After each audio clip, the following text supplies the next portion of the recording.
Ako vyzerá Malta 6 rokov po smrti Daphne Galizie? Je tam menej korupcie? Koľko z tých skorumpovaných politikov, o ktorých Daphne písala, skončili vo väzení?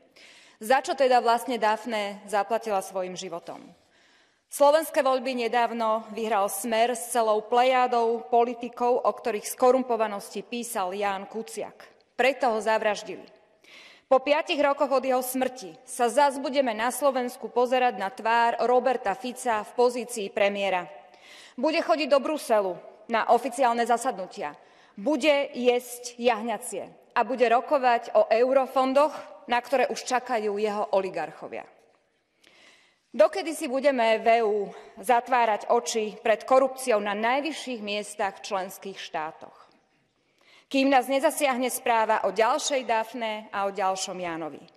Symbolom porušovania pravidiel právneho štátu už dávno nie sú len Maďarsko a Poľsko. Medzi nami sú štáty s veľmi vysokou mierou korupcie na najvyšších miestach, kde bolo možné zavraždiť investigatívnych novinárov. Orbán sa z nás už nejakú chvíľu smeje. Nedovoľme, aby sa z nás začal smiať aj Robert Fico.